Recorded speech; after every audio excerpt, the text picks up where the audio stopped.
I know one thing's for sure. He will have a hand in getting rid of John Walker if he has the opportunity to. Oh, most definitely, because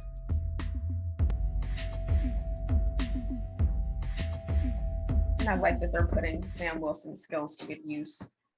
I like that they're bringing that back, that, that he was a counselor, soldier. Like, remember that these people actually had lives before they got, because pretty much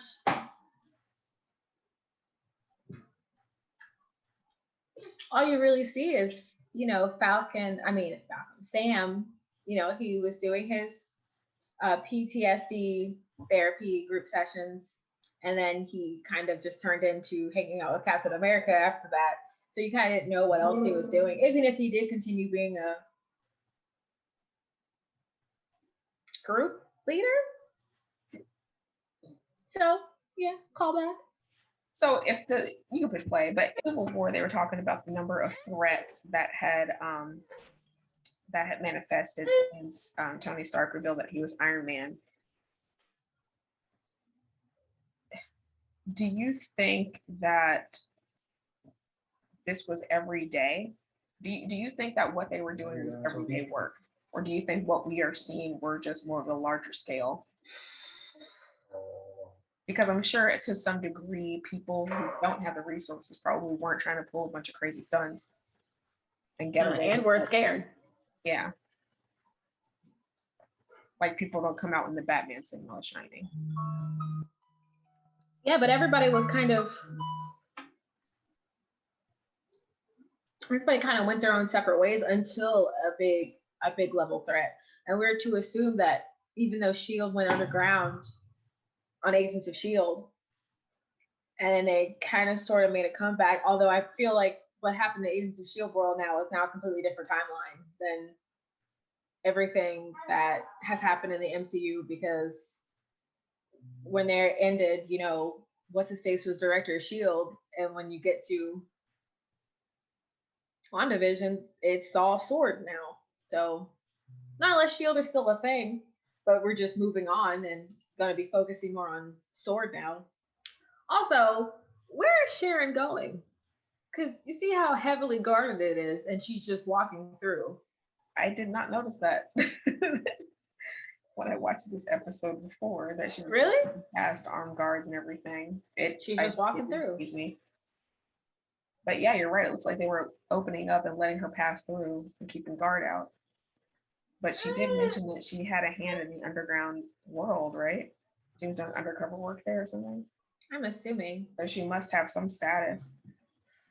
Also, I listened to that what's that podcast I listened to earlier today? I already forgot the name. I feel like a bad person. Okay, Views from the 616. Mm-hmm. I just listened to their very first my very first podcast from them. Their tagline says the blackest MCU podcast in the multiverse, and it's powered by it's what their thing says. For all nerds. You listen to them? Yeah. Well, I just listened to them for the first time today. But they were saying that everyone in the Flag Smashers is exceptionally attractive. In the what? In the Flag Smashers is exceptionally attractive. So they brought up that really beautiful Australian Asian man with cheekbones. So they just started screaming cheekbones at him. It's true. I wanted to look up that grave they were in. You know what? It's so funny how contradicting this here John Walker is, because in the episode, on episode 2, he said, we should work together, and they were like, nah, and then he was like, stay out of our way, and then now he's so upset that they're clearly ahead of him. Progress, yeah. Trying to figure out what's going on, and he's like, we need to work together. So that's another thing about him feeling like he needs to be in control and be a leader, because that's what Steve was. And I know that, yeah. And very competitive at base. Mm-hmm. Competitive, you know, the yeah, okay, I think that's about it. I feel like I'm gonna he kind of shows way more about himself later on in this episode, so I think I have more to say once other things happen. So we will continue. I will say this: he definitely needs Lamar. You mean in sense of being a decent human being, Yeah. or Yeah. Because between the two of them, Lamar would have been the one to easily win their trust and start working with them immediately. Oh yeah. So and it's also he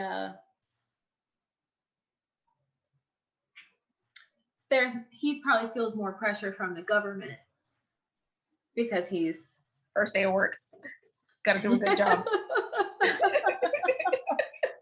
So I have a really good incentive. I'm really good at people skills. I'm a team player.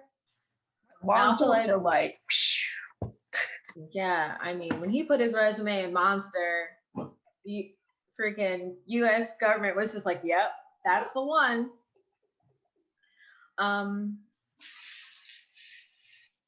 Yeah. So also, and of course, you know the Carly blowing up that building didn't help because he's been looking for her. Mm-hmm. She just murdered a bunch of people, and he's probably like, okay, who's in the same vicinity as her, and he knows they're there.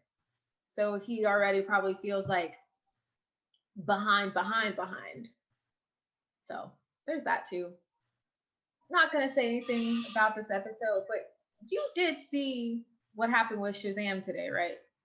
No. Lucy Liu is cast. She is? Yeah. I didn't think you knew because we haven't discussed it yet. No. But, we could talk about that later. But okay.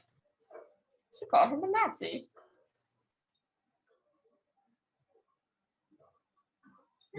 She-Hulk started filming. So how that shield didn't crack his skull open. See how Lamar's looking at him.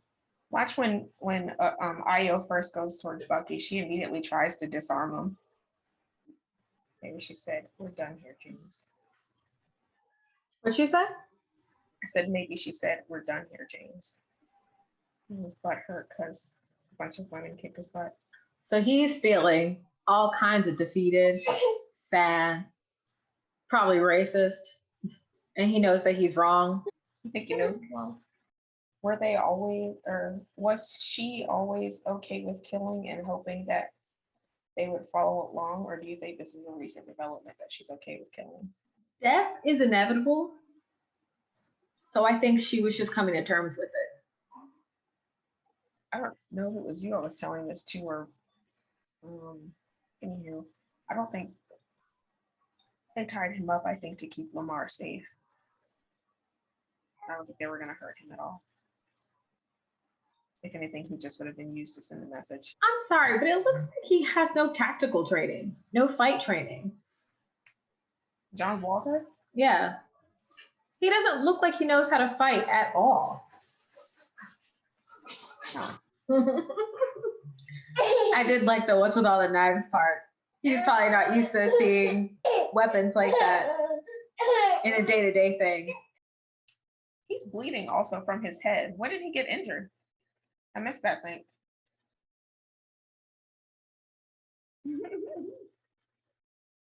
And as someone pointed out online, he was killed, or yeah, the guy who was a fan of Captain America was killed by the Captain America.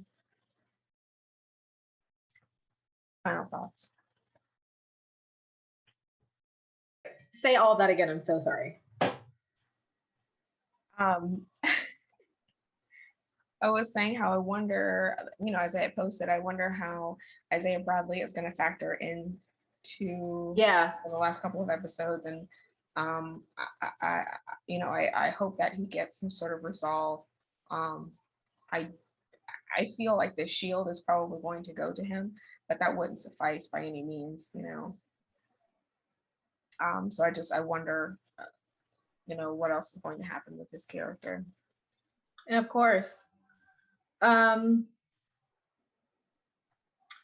the way the world, I feel like Stan will probably make sure he has some type of memorial or some type of acknowledgement for contributing to him Mhm. to, you know, the last 40 years, 50, 60 years, Mhm. 70 years. I don't think I have any more input. I mean, I mean, we admit we've seen this episode now probably about 4 times each. And Yeah. we kind of blow out our hot air. We usually kind of blow out our hot air after the first couple times that we watch it. So um, Mm-hmm. if anything else comes to mind, we'll probably do it later. Mm-hmm. Thanks for joining us for this episode. It's been real. Um, hopefully, will be more static and more interesting next time. Thanks.